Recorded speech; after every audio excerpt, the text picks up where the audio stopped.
नाशिकच्या चांदवड तालुक्यातील मालसाने या ठिकाणी असलेलं नमोकार तीर्थ जे आहे तर या ठिकाणी पंचकल्याण महोत्सव आणि महामस्त अभिषेक जे तर ते या ठिकाणी होत आहेत.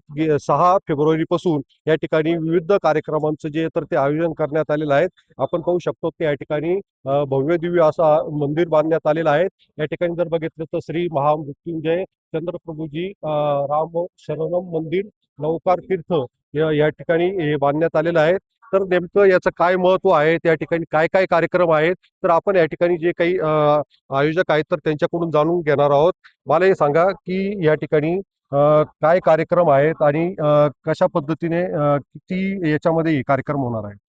हा नमोकार तीर्थाचा पंचकल्याणक प्रतिष्ठा महोत्सव म्हणजे प्राण प्रतिष्ठा समारोह आहे. इथे ह्या तीर्थावर 12 वर्षापूर्वी या तीर्थाची स्थापना झाली होती. या 12 वर्षामध्ये सगळे निर्माण कार्य झाले. त्या निर्माण कार्यामध्ये जवळजवळ 3000 प्रतिमा पाषाणाच्या वेगवेगळ्या 9 इंचापासून तर जवळजवळ 51 फुटापर्यंत वेगवेगळ्या प्रतिमा इथे उभारण्यात आल्या आहेत. त्या प्रतिमामध्ये प्राण प्रतिष्ठा करण्याचा जो सोहळा असतो जैन शास्त्राप्रमाणे तो येथे आयोजित केला आहे. याच्यासाठी देशभरातून 23 आचार्य आणि 300च्या वर जैन साधू वेगवेगळ्या भारताच्या वेगवेगळ्या प्रदेशातून पायी चालत येथे आलेले आहेत आणि आज त्यांच्या सानिध्यामध्ये प्रमुख 23 आचार्यांच्या सानिध्यामध्ये हा सोहळा आयोजित केला आहे. प्राण प्रतिष्ठा समारोह म्हणजे पंचकल्याणक समारोह असतो. 5 दिवसाचा हा प्रमुख विधी असतो. याच्यामध्ये भगवंताचा गर्भजन्य कल्याणक, जन्म कल्याणक, तप कल्याणक, मोक्ष कल्याणक, ज्ञान कल्याणक असे 5 कल्याणक असतात. ते पूर्ण झाल्यावरच त्या पाषाणाच्या प्रतिमेला देवत्व प्राप्त होतं असं जैन धर्माची संकल्पना आहे आणि हा विधी येथे पूर्ण केला जात आहे. या ठिकाणी कुठून कुठून भाविक येणार आहेत आणि कसं नियोजन केलेलं आहे?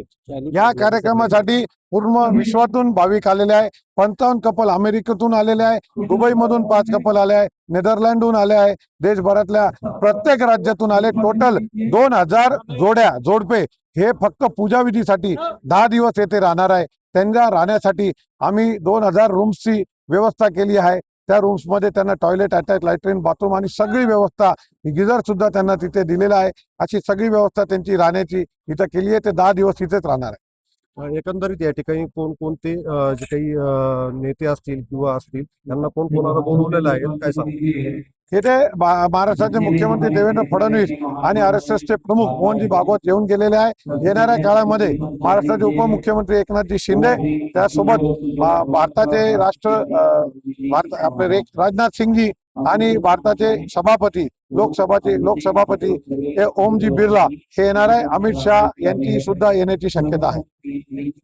एकंदरीत पाहता या ठिकाणी जो आहे तर तो नमोकार तीर्थ या ठिकाणी जैन धर्माचा कुंभमेळा या कार्यक्रमानिमित्त पाहायला मिळत आहे. उमेश पारीख, TV9 मराठी, चांदवड, नाशिक.